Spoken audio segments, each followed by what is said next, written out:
Welcome to this episode of Unraveling Adoption, an intentional space to delve into adoption's complexities together. I'm Beth Syverson. I'm an adoptive mom of a talented and creative 20-year-old son, Joey, who is figuring out how to launch as an adult. I'm walking beside him while working on my own personal growth and healing. I'm still trying to figure out how to be an adult, so I have a lot of empathy for Joey. I'm also a certified coach helping primarily adoptive parents. Joey and I are committed to helping anyone impacted by adoption, and we want to help the general public understand adoption's complexities better too. Have you ever seen a movie about a nun getting pregnant? Well, when I was a teen, I remember watching a movie, Agnes of God, and there have been several others, including a new movie out this year called Immaculate. This scenario of humans tangling with religion's potent cocktail of secrecy, shame, and power is a powerful storytelling vehicle. Today's guest is a real-life human who was affected by a real-life story of a young woman who got pregnant in the 1950s. She relinquished her child to adoption and then became a nun. Brendan Watkins is an Australian adoptee who had a wonderful childhood with loving parents and who found out later in life that his origin story is filled with religious intrigue. His memoir, Tell No One, is an emotional read, and he is also connected with other children of nuns and priests along the way. This is more common than anyone thinks, I'm sure. It's not just in the movies. So welcome to Unraveling Adoption, Brendan. I'm so glad to have you here, all the way from Australia. Hi, Beth. How are you going? Yeah, great. Thank you so much for being here and sharing your fascinating story. I wonder if you would be willing to just talk about your early childhood. When did you find out you were adopted? That kind of thing, just the basics, so we can figure out where you were coming from. Sure. Well, I was raised Catholic and had a very happy childhood. And when I was about 8, which seemed to be the age, certainly in Australia, when adoptees seemed to be told that they were adopted.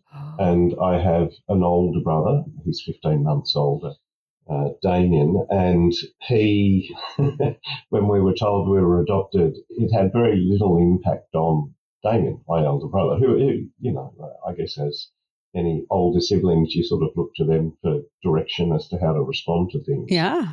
And he wasn't affected at all. And his response ultimately was, well, oh yeah, let's go and kick the football now. But for me, it was this enormous moment that I knew that my entire life had changed.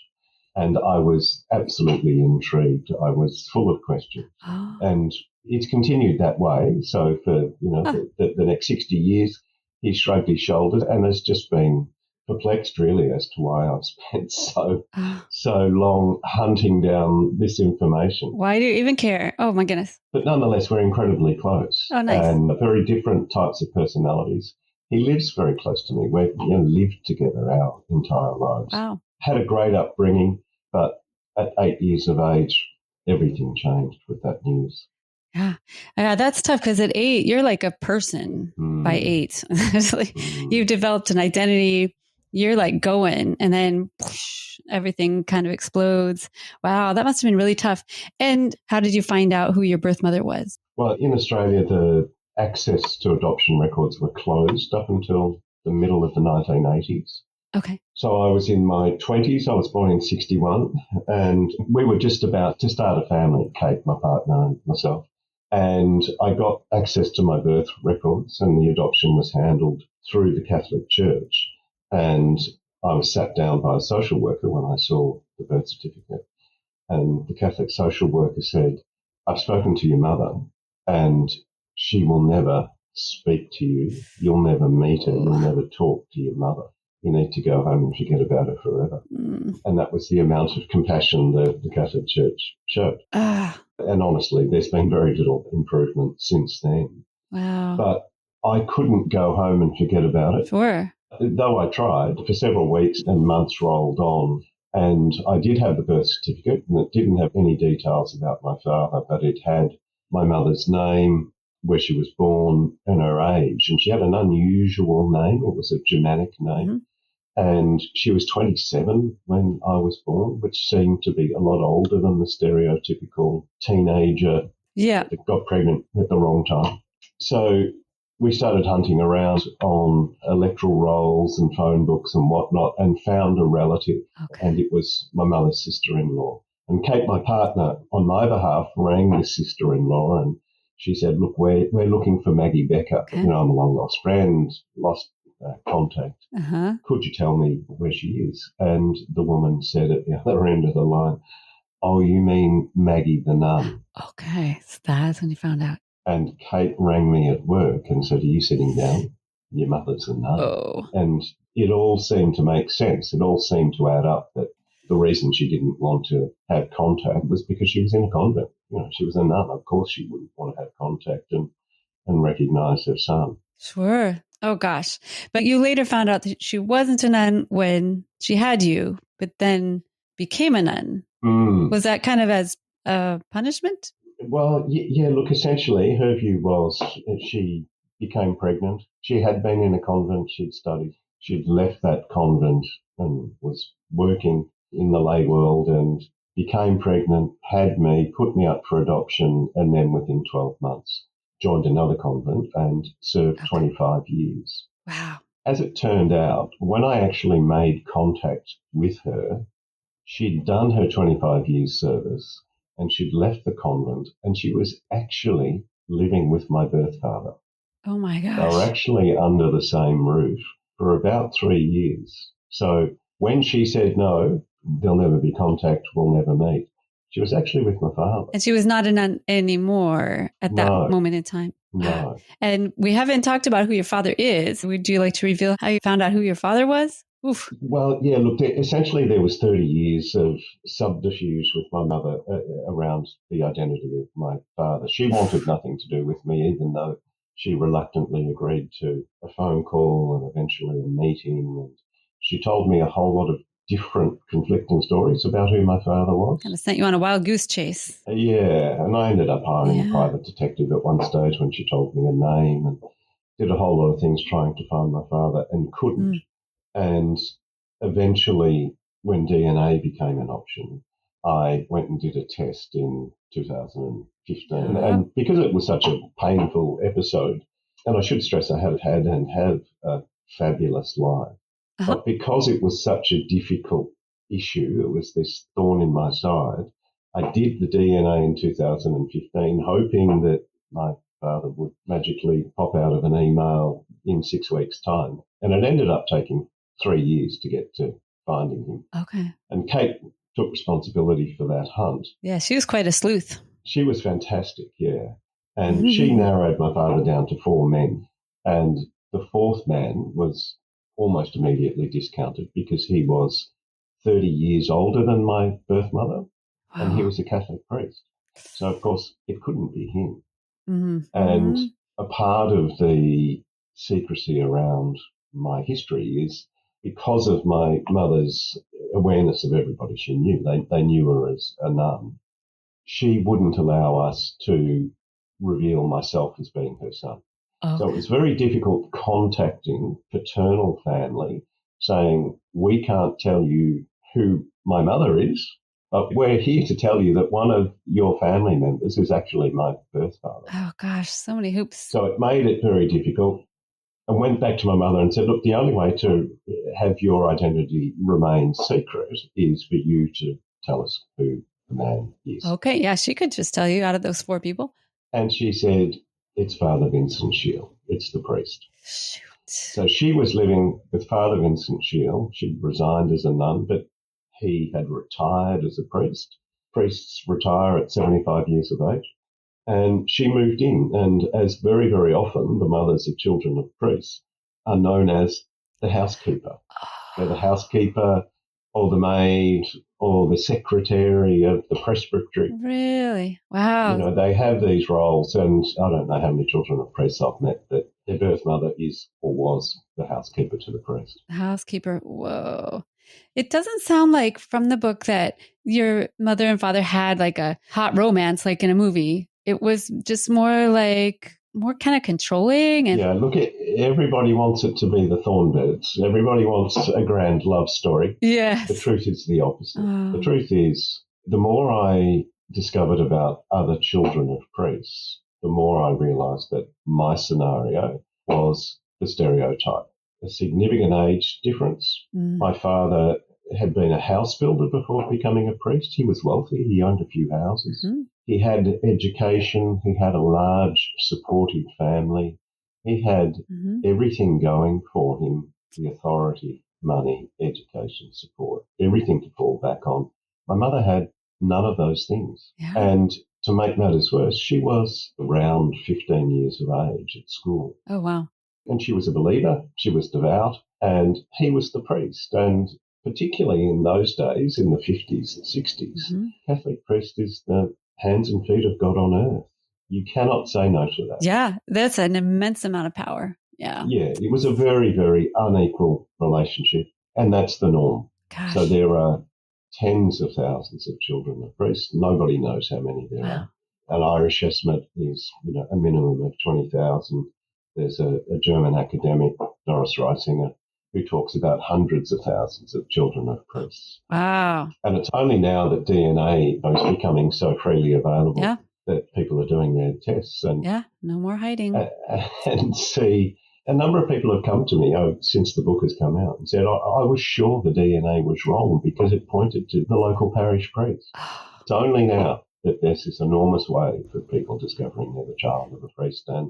and coming forward and they're looking for support. They're looking for help, and by and large, they're not getting it. Are there any organizations for children of priests and nuns? Are you part of anything like organized? Yeah, look, there's a number. There's one in Germany, there's one in France, there's one in Ireland.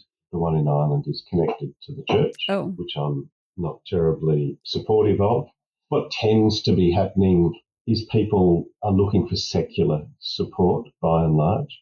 So a lot of people are going to church abuse organisations. So there are quite a number of those. And SNAP is probably the largest. So that's an American-based organisation. SNAP stands for? Sexually abused by priests. Oh, okay. Of minors and or adults. Yeah, you think of it with the altar boys, but in this situation, your birth mother really was abused by a priest, right? Yeah. Is that how you view it? Well, absolutely. And I guess there's two forms. There's the spiritual abuse. Yes. This is a man that's supposed to be celibate, and all of these priests are supposed to be celibate. And so many of these priests have more than one child. Gosh. It's an ongoing issue. And of course, the whole celibacy question with the Catholic Church is shrouded in grey regardless. Yeah. Within the context of the church, celibacy is more around marriage. Okay. A man that's not married, it's not so much. And there's confusion even amongst priests about the definition of celibacy. Really? Yeah. And again, depending on what research you look at, psych is probably the most commonly recognised research. Half the priests these days, and have been since records go back, are not celibate. Really? Half? Half of them. Wow. There's 400,000 Catholic priests on the planet, and half of them are not observing the commonly understood rules around celibacy. I've always thought that those chastity vows are just inhumane, and they are not doing what they're supposed to be. I remember reading that you said that the laws against having children is about money. Yeah. Is the celibacy law really about money? Can you draw that line for us? Yeah, it only goes back to the 1500s. Before then, they weren't expected to be celibate. Yeah, priests were married and had children. Popes had children. A pope had a child and that child became a pope. Oh. It was accepted, but the church found that it struggled financially, that becoming a priest or a nun very often was seen as a way out of poverty. Okay. Mm-hmm. It was a career option. Sure. And many people gave one of their offspring to the church. Mm-hmm. It was a sign of respectability. The Catholic Church found that priests that had large families invariably bequeathed whatever assets they had to their offspring and not the church. Oh. So it's not a rule that the assets of a priest have to go back to the church. And people think, well, priests don't have assets because they don't get paid much money. But very often they inherit substantial assets from their parents. And you were saying that the priests don't have a vow of poverty. No, priests don't. Nuns do. Nuns do. Yeah, that sucks. Another terrible injustice. And so the Catholic Church introduced this rule, and it was essentially barring married men becoming priests and barring priests from becoming married. Oh, okay. It wasn't about sex. Because the presumption was, or the unspoken understanding was, well, you only have sex if you're married. Right. But that wasn't baked into the rules of the church. When a priest died, they wanted all that assets that priest had to go to the church and not to their family. which is what happens. And that's when the Catholic Church began to dominate other denominations. That's when the Catholic Church rose above all of their competing churches and built these enormous assets. And with the assets and the wealth, it became a much more attractive proposition for people too, because welfare wasn't in existence in the First World. Wow. And so they would become a priest or a nun, and they could build monuments to themselves and recruit enormously well and become enormously successful. Shoot. They're on the wane at the moment, obviously, but that's the backstory. Wow, that's so terrible. And you're just like the effect of that centuries old rule. You're playing it out in real life. This is what happens because priests are human and they have so much shame and shoulds around sex, should nots around sex, but they still do it with boys or with young ladies that get pregnant. And then there is ramifications down the road for many people. Yeah. For many years, for generations after that. Yeah. And it's only becoming common knowledge now with DIY DNA kits. Yeah. It's only now that there's this enormous wave of people coming forward. And the church, of course, is doing everything it can to silence victims. And part of the research for the book, I found that the United Nations were well aware of this and wrote to the Vatican in 2014, imploring the church to stop issuing NDAs or confidentiality agreements to the mothers and the children to silence them. Oh, my gosh. In much the same way they did with the church abuse scandal, which is still playing out. Sure. There would be minimal payments for silence, $30,000, $40,000 to somebody who's had a lifetime of trauma, a lifetime destroyed in many instances. Yes. But always on the condition of an NDA.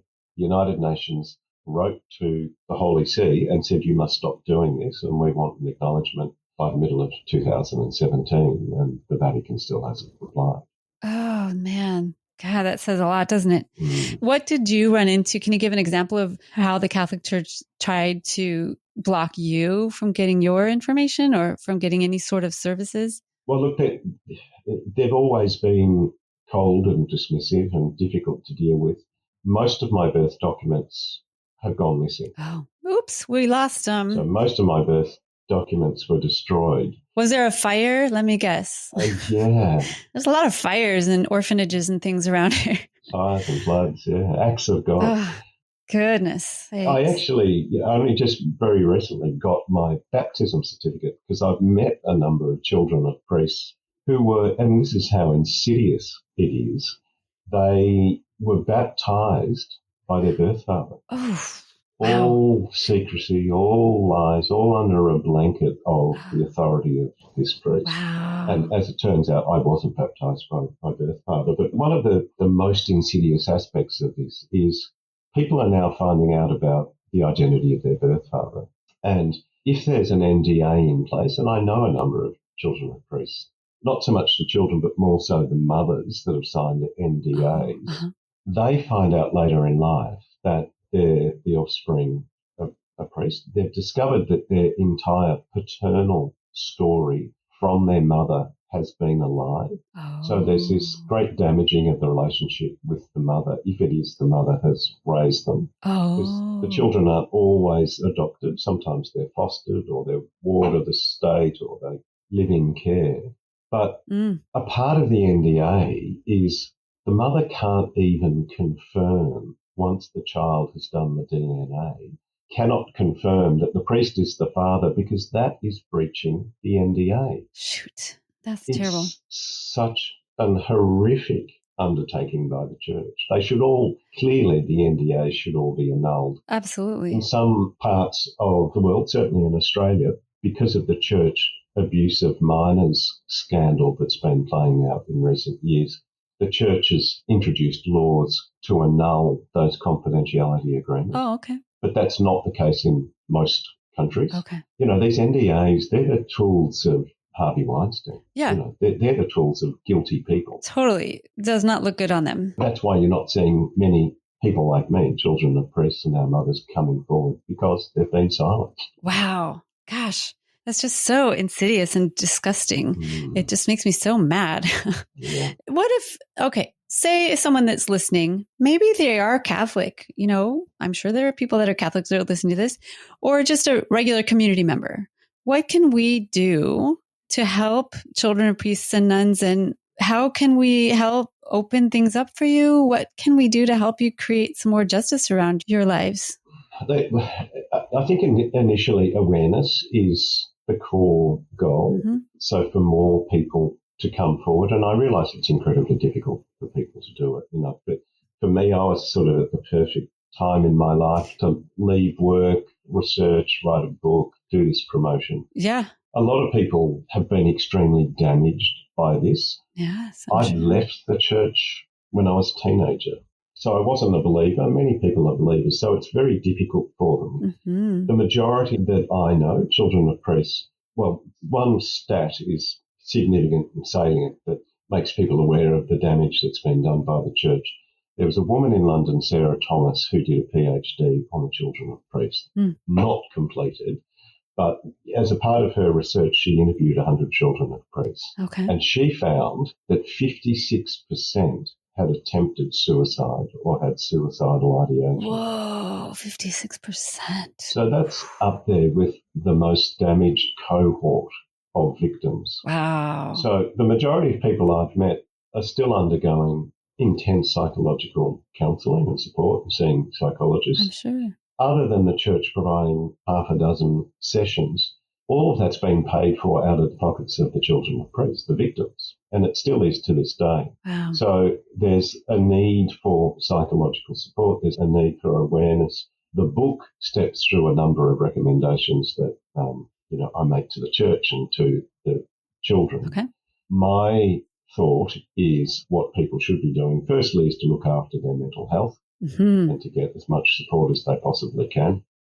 Sometimes the church makes it conditional that they will only provide support if it is that there's some sort of silencing that goes on. I think that people, once they feel comfortable emotionally, that they need to go to a lawyer. Okay. So I don't believe the church is going to change, or not anytime soon. I think people should be going to lawyers, and you can invariably speak to a lawyer at least once or twice at no cost to get indication. And there's a lot of lawyers that specialise in church abuse. Okay. And get some direction and get impartial secular representation. Yes. And the second thing to do, if people really want to make a difference, and if they're prepared to, and it's a hell of a big step to make, but to go public. Yeah. To put their hand up and say, this happened to me. Yeah. Oh, gosh. That's such a tough position they've put you guys in. And I bet when they do offer those whatever couple of sessions, I bet they're tinged in Catholicism and not coming from a psychiatric secular lens. And you really need some spiritual, like you've been spiritually abused. Exactly. All of you that have been involved. So they're not going to be able to help you with that. No. It'd be like asking the tiger to, repair your limb that it just ripped off. Well, that's not who's going to take care of that for you. Yeah, exactly. And, going back to the church, why would a victim go back to the predator? Yeah. If it's not the priest, it's the organisation that's turned a blind eye to the priests. Yeah. And just said, la, la, la, la, we see nothing. So I think the church is the last place you go. Yeah, gosh. Well, I am so sorry that this all has happened to you. And I'm really impressed that you are able to share your story, because I'm sure there are thousands and thousands of people in your same situation, and they all are thinking, oh my God, I'm the only one. Priests never do this. Well, yes, they do. And the more that can stand up and say, yes, this happened to me and it wasn't right, and this is what I need. I really admire that work that you're doing, and it's necessary. And I want to support you as much as I can in that work. Thank you, Beth. Yeah, look, to underscore the size of the issue, Coping International, this organisation in Ireland that represents children of priests, that's aligned with the church, they've analysed the search terms of people that have ended up on their website, and the number one search term is, help me, I'm pregnant to a Catholic priest. Oh my gosh. It's very much a live issue. It's not something from the olden days. Oh man. And it's something that I'm sure you'll be hearing of more and more, particularly in the adoption space where people are researching family histories. Yes. And since the book has come out and there's a documentary that the ABC TV in Australia did here on my story and the children of press. Oh. People have been coming to me a great rate of knots saying, the DNA was wrong. Oh, hang on, it's right. And people that have, as a result of asked questions, done DNA and confirmed that their fathers are priests. Wow. Well, you're doing great work out there. Is there, I'm still just kind of in shock. I guess you're probably used to it now, but it's just so upsetting. Yeah. Maybe you're still upset. I'm sure I am. The book was an incredibly cathartic activity. Yeah, I bet. You just got to process it somehow. Yeah, to collate the data, and then writing it was processing. Yeah. It was working out how I actually felt. Because when I found these things out, it takes a lot of processing to work through.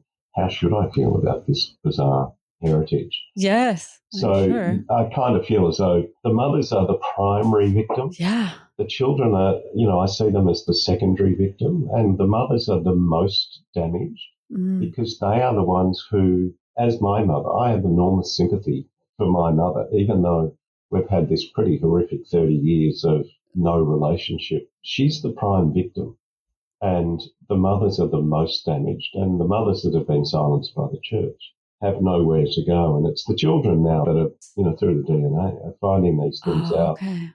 And wrestling with this reality. It's an extension of the church's abuse of minors. Yeah. This is where priests have abused minors and young adults and vulnerable women, and children have resulted. Yeah. I can see how that can all go into the same bucket. And I'll put SNAP in the show notes. Is there any other organizations you'd like me to put in there? I've collected a lot of data. It's all on my website, brendanwatkins.com.au. So there's links to other organisations, a lot of media coverage that I've done, and other links to media relative to children of priests. So there's a fair bit of information there as well. Okay, good. I'll make sure and highlight your website then. I'll just send people there, and then you can send them from there elsewhere. Sure.